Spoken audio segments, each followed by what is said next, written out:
paz do Senhor Jesus, amém? Amém. Que alegria poder estar aqui mais uma vez, mais um domingo. Vem aí.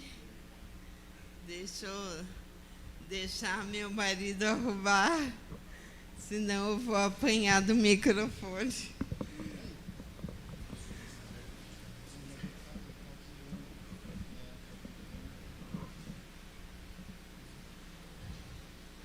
Amém? Ele está fugindo de mim, o microfone.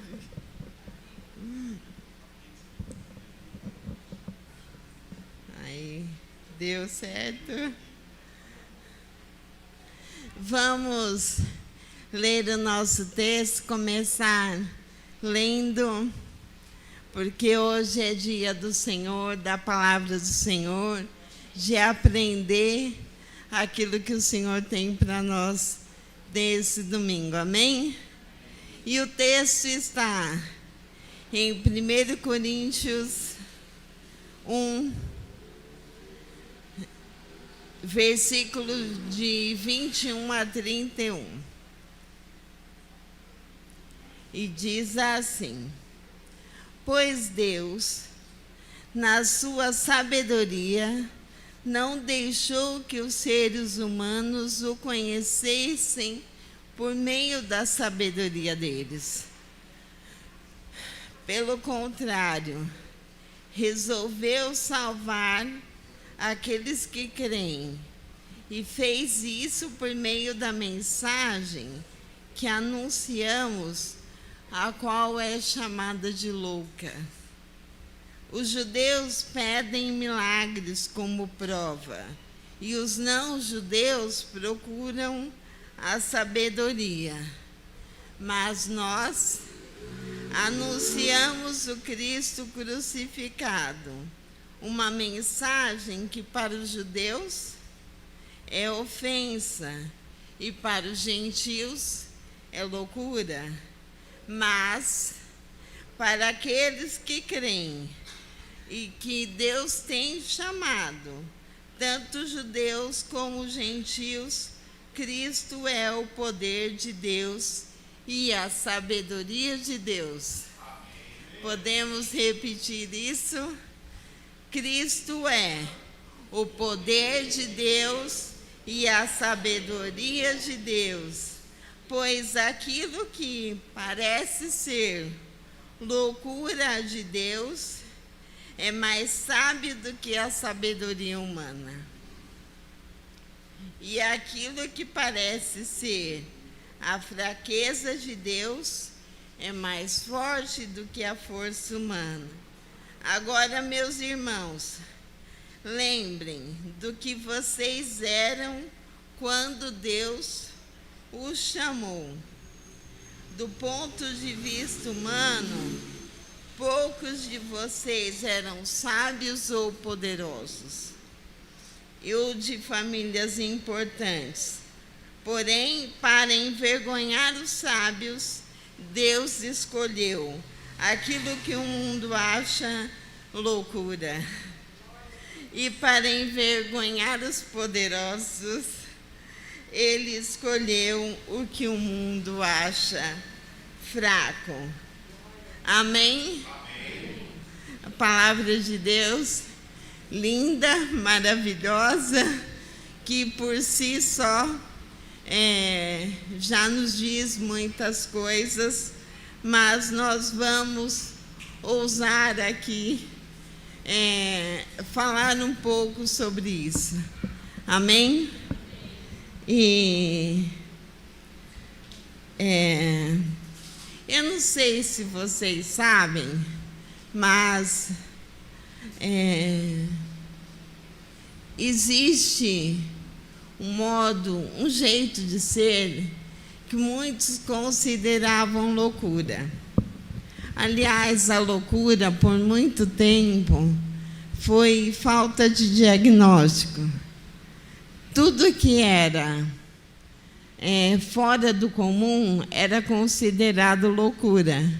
Hoje a gente tem aí um monte de diagnóstico, né, de nome, de doença, mas para tudo aquilo que era diferente e que a gente não sabia dar nome, era considerado loucura. Mas a definição diz assim: é uma alteração mental caracterizada pelo afastamento mais ou menos prolongado do indivíduo de seus métodos habituais de pensar, sentir ou agir. O que o dicionário chama de loucura, Paulo vai chamar de conversão. Amém? E tem louco aqui? Porque hoje eu quero pregar só para quem é louco. Não quero pregar para quem é intelectual demais, para quem sabe demais, para quem conhece demais, mas para aqueles que ousam, nessa loucura de Paulo, experimentar o evangelho de loucura, porque o evangelho nos faz nos afastar, não só momentaneamente, mas nos afastar sem tempo determinado do nosso jeito de pensar, de sentir e de agir.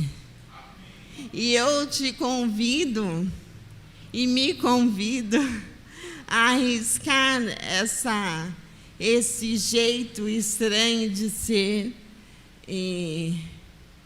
que é pregar o Evangelho, seguir o Evangelho, sem se importar com o que dizem por aí. Amém? Amém. Tem muita gente louca aí? Só os loucos dão glória a Deus, por favor. E pensando nisso, eu não sei, quando a gente começa a pregar falando assim, na minha época de jovem, é que a coisa tá, né, João? Lembra da época que a gente era líder de jovem? Oh, meu Deus! Quanto tempo já foi, né, irmã? Vai passando e a gente nem... olhando a Karine pregando aqui, eu falei, puxa, quanto tempo faz? Mas, na minha época de jovem, eu comecei, eu fiz antes de ser fisioterapeuta, eu fiz educação artística.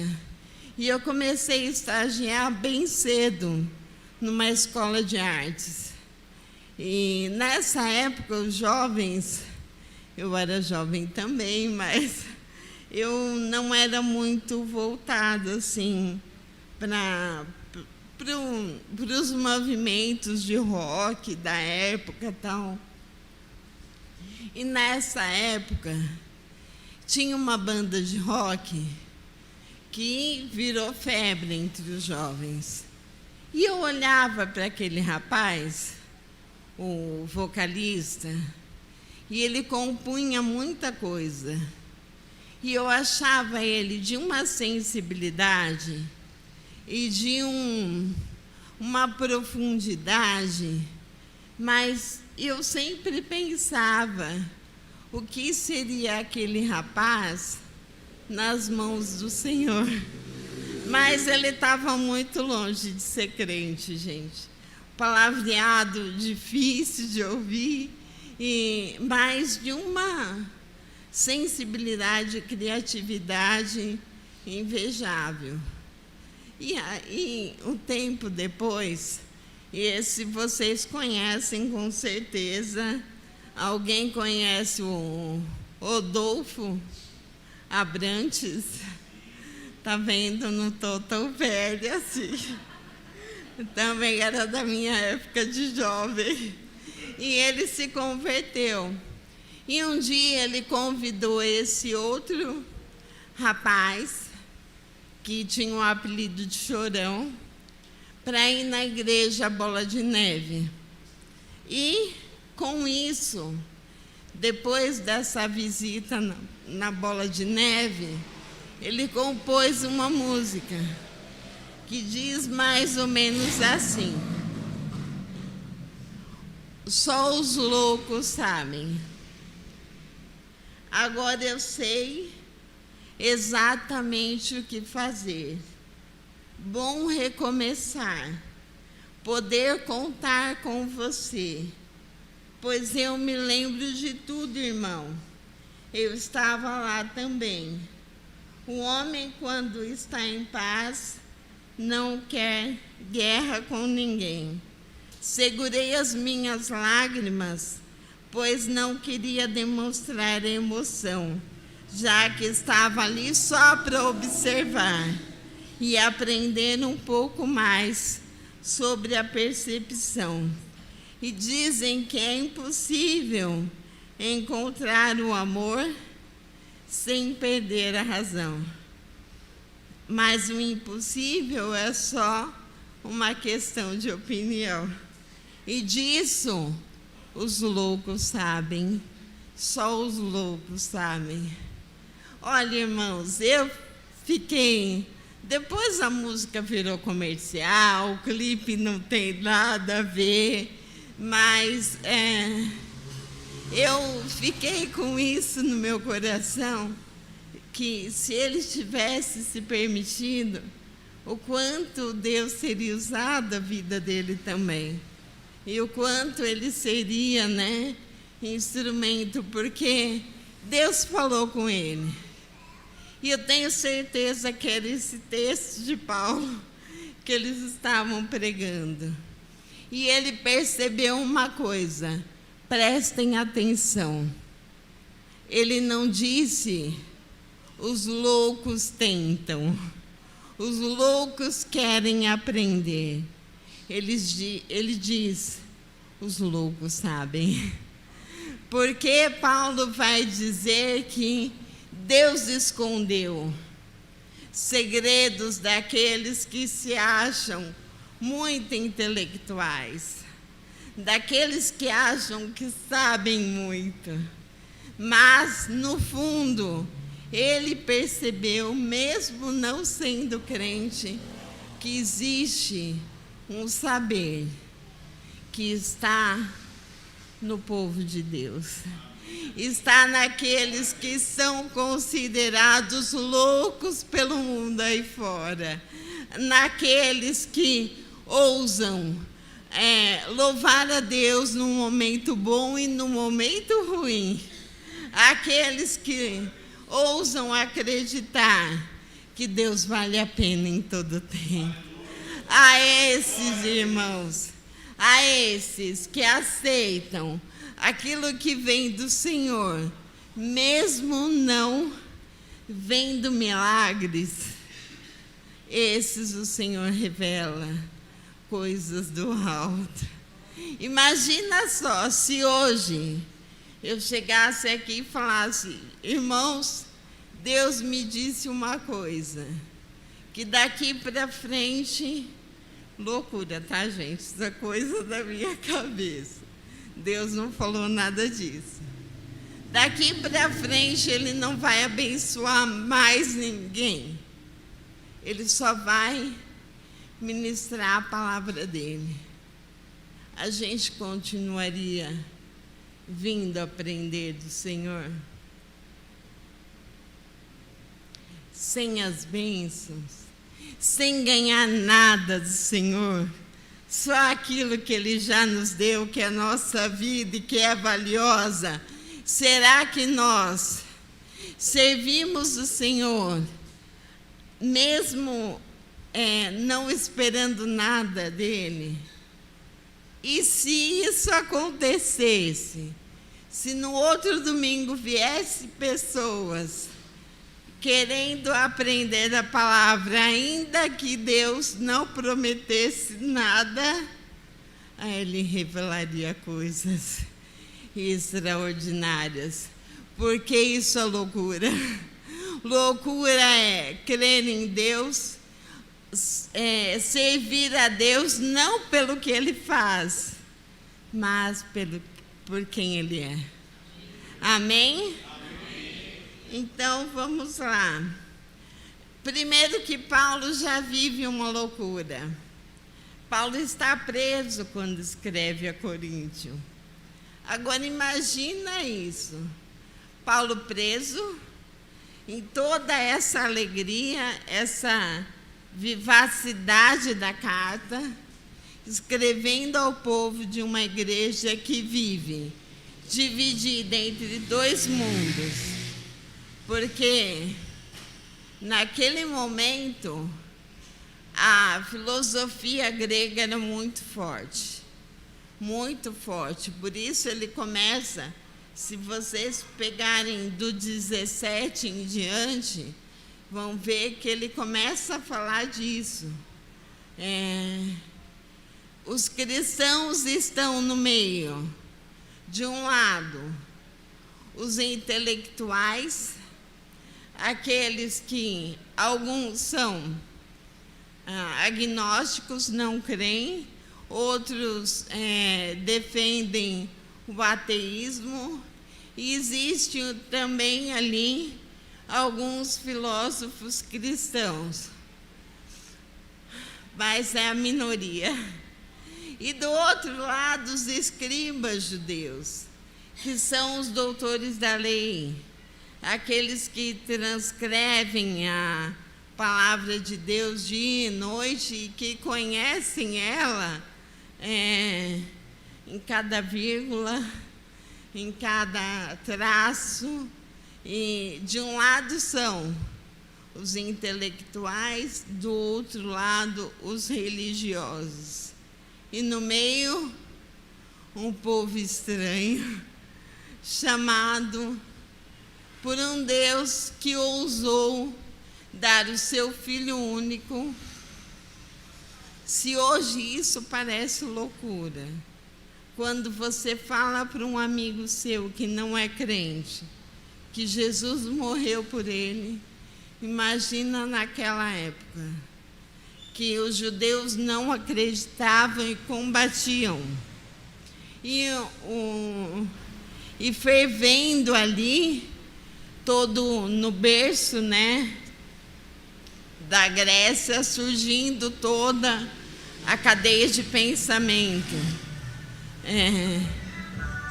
No meio desse povo está o povo cristão, e é por isso que Paulo fala, olha, ele escondeu dos intelectuais, mas, se eu não me engano, no 18 ele diz assim, e dos escribas, ou seja, dos religiosos. Paulo já cometeu uma loucura aqui, uma ousadia pregar isso, em meio aos gentios, em meio aos judeus, mas ele diz, mas todo judeu que crê, também conhecerá da palavra de Deus. Todo gentil que crê também será salvo. Porque Cristo veio para todos, mas se revela para aqueles que têm um pouquinho de loucura. Um pouquinho de loucura correndo das veias. Um pouquinho de loucura de acordar, ajoelhar no pé da cama, entregar o dia para Deus. Isso é loucura. Senhor, eu confio em Ti. A loucura de pregar o Evangelho no meio daqueles que se consideram muito inteligentes. A loucura de acreditar que Jesus morreu e ressuscitou em meio ao povo que ainda espera pelo Messias. Amém? Então, 3 coisas que o Senhor me ensinou nesse texto. Vocês estão me ouvindo? É que o microfone está indo embora. Estão me ouvindo? Está fugindo de mim, Cíntia. Aí eu vou esticando. O microfone tá louco. Aí.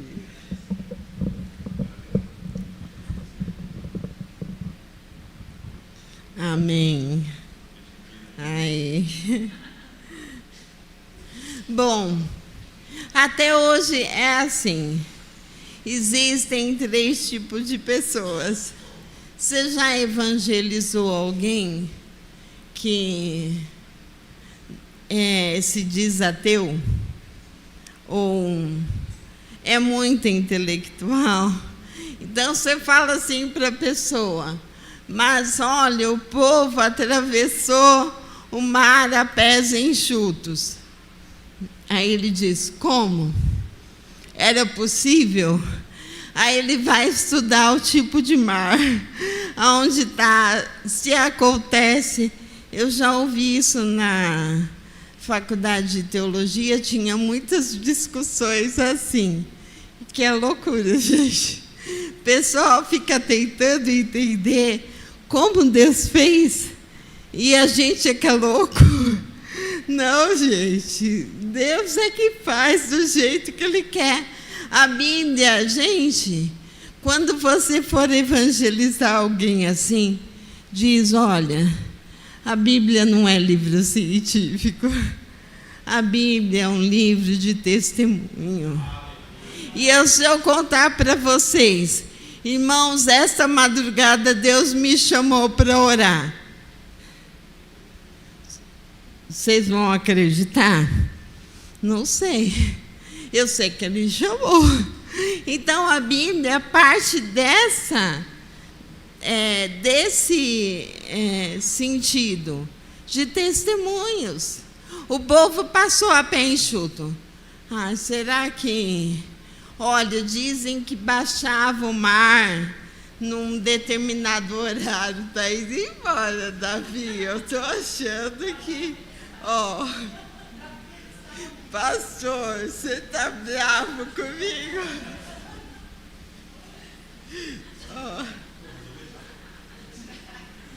A Bíblia não está interessada em... Peraí, que agora ficou longe mesmo, né?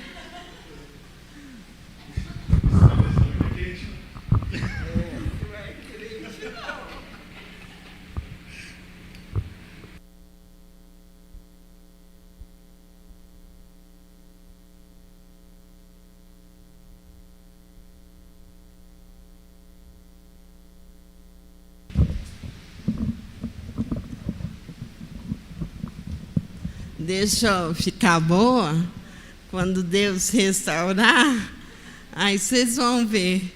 Ele corre, eu corro atrás.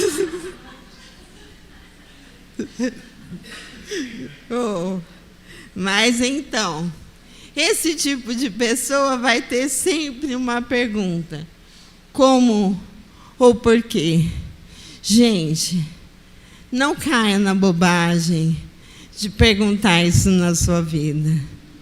Quando algo muito ruim ou muito estranho acontecer, não pergunta para Deus como. Pergunta: Senhor, para quê? Para que isso?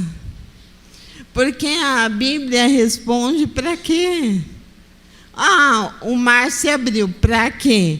Para o povo passar.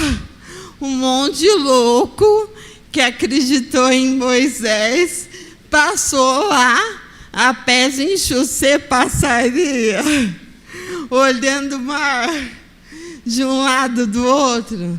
É doido, é loucura, é fé. E não, a Bíblia nunca vai responder como ou por quê. Sempre para quê. Então não adianta.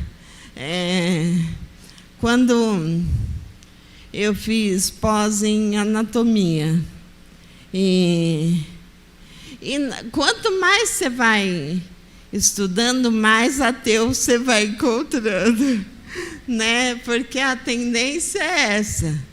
E Eu tinha uma amiga que falava: como você crê em Deus? A gente é carbono, é só carbono.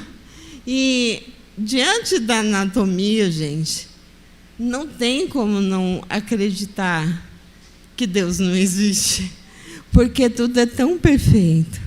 É veia que desce, é veia que sobe, é artéria que passa. Gente, é uma vida inteira estudando algo que a gente nunca vai conhecer totalmente. Por quê? Porque quem criou está um pouquinho acima da gente. Tem um nível intelectual acima. Então o corpo faz febre e você começa a transpirar. Para quê? Para diminuir o calor. A gente é capaz de fazer um treco desse? Não, gente. Não é, a gente não é capaz. Tudo funciona tão... Aumenta a pressão, dá vontade de fazer xixi. Para quê? Para diminuir o volume. Por quê? Porque é assim. Eu tinha um professor na pós que ele falava assim, a gente perguntava: por que que essa parte é assim? Não sei, porque Deus quis. Ele só aceita dizer que é assim. Agora, por que isso acontece? Porque Deus quis. Amém? Eu me recuso a acreditar que sou só um punhado de carbono. Eu sou filha de Deus. E os filhos de Deus podem aplaudir o Senhor.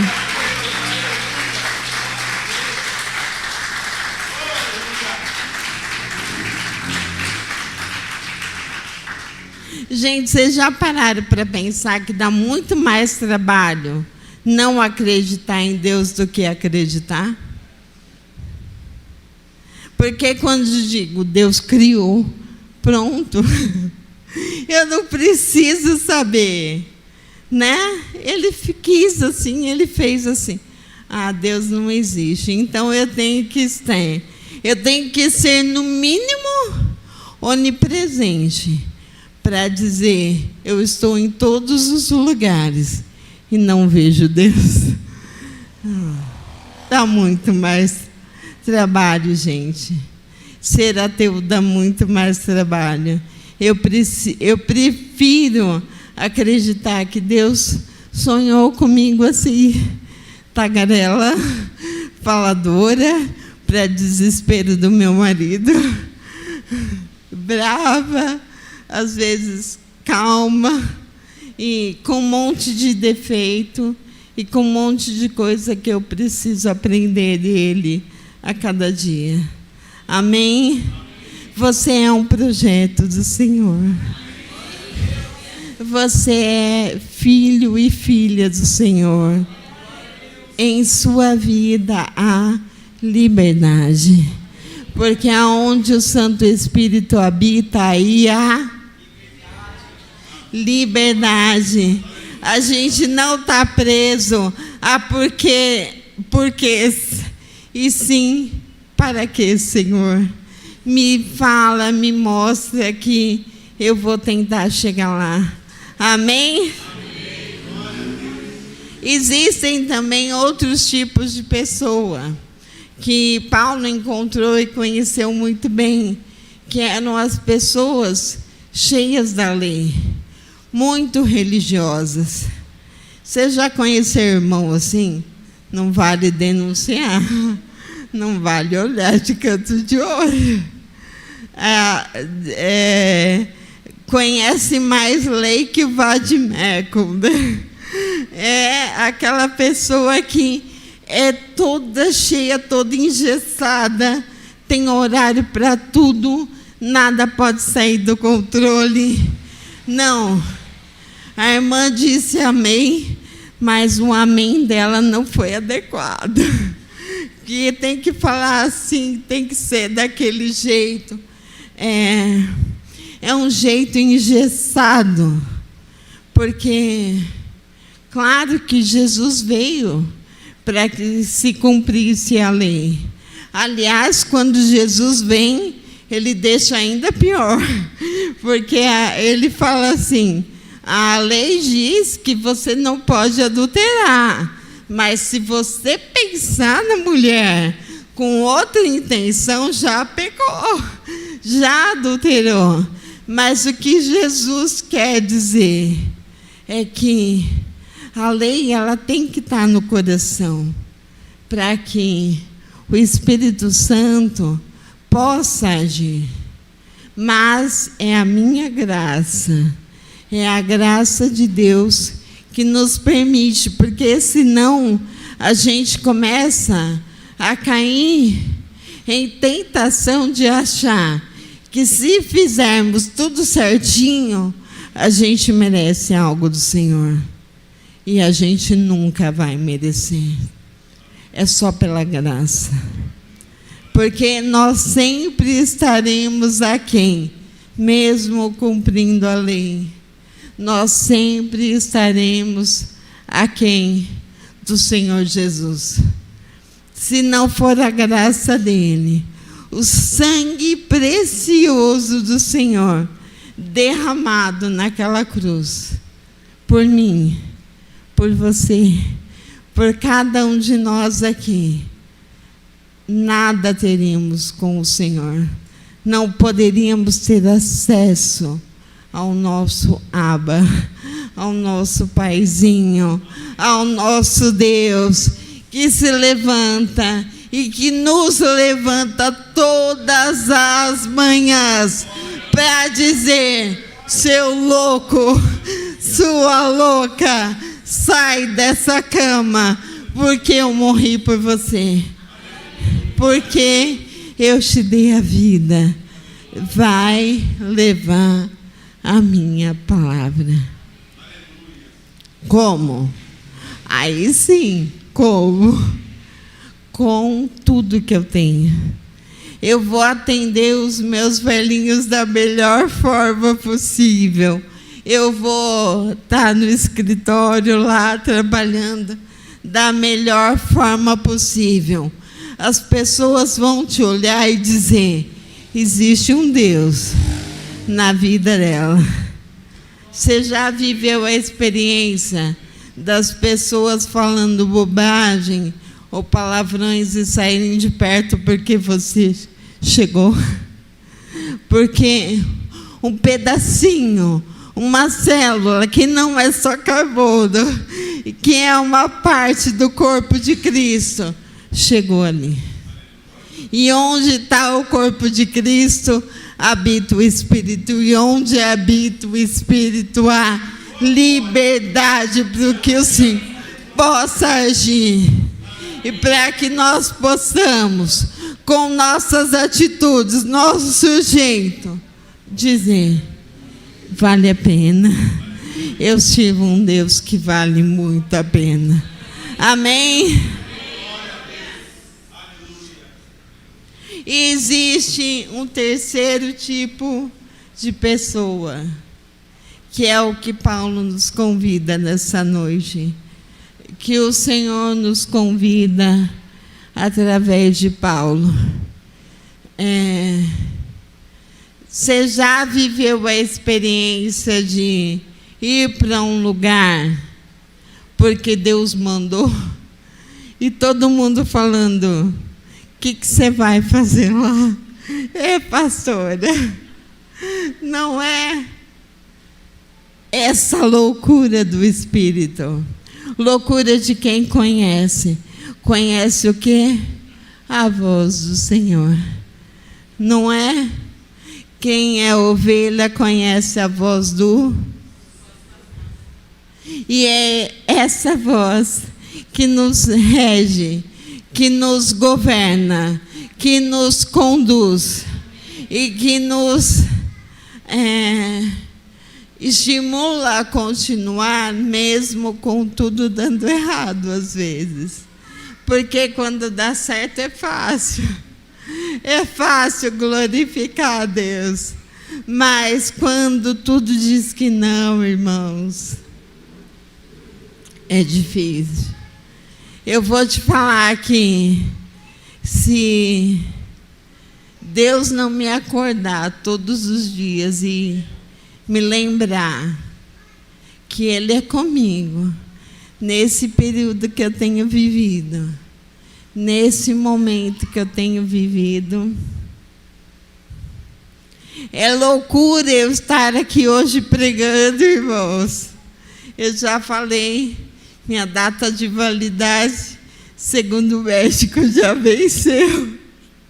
Mas eu estou aqui dizendo para você, vale a pena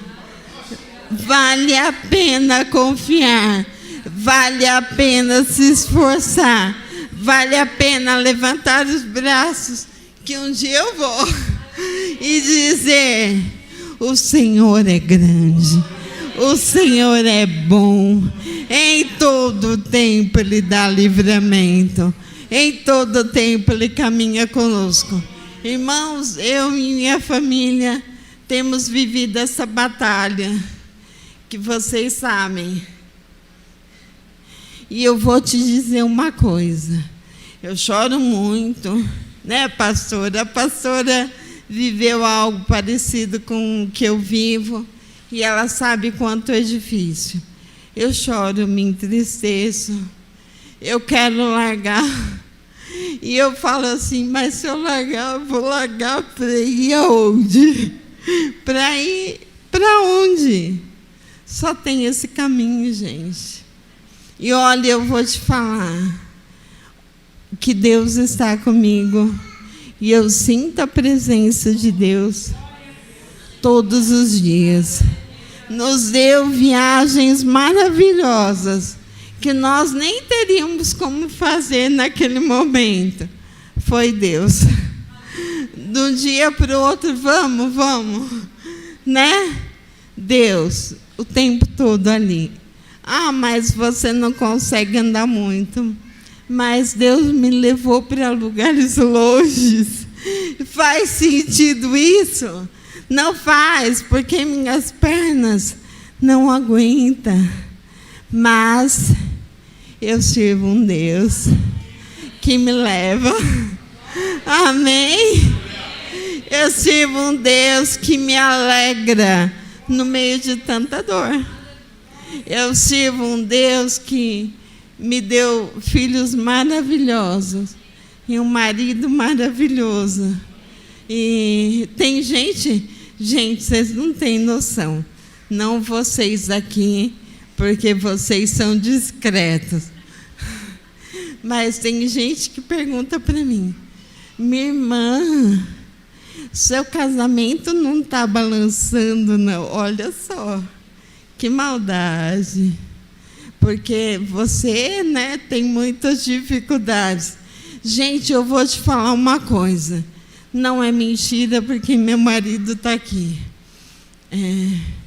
Nunca a gente foi tão íntimo.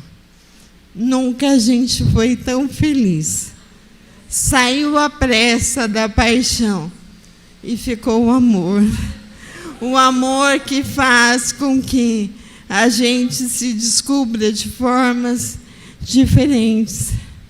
Porque Deus tem compromisso comigo, com meu marido, com meu casamento. Porque eu mereço? Não. Porque Ele é um Deus de relacionamento. Presta atenção. Seu relacionamento está ruim, tá porque quer. Porque entrega o seu relacionamento nas mãos do Senhor, irmão.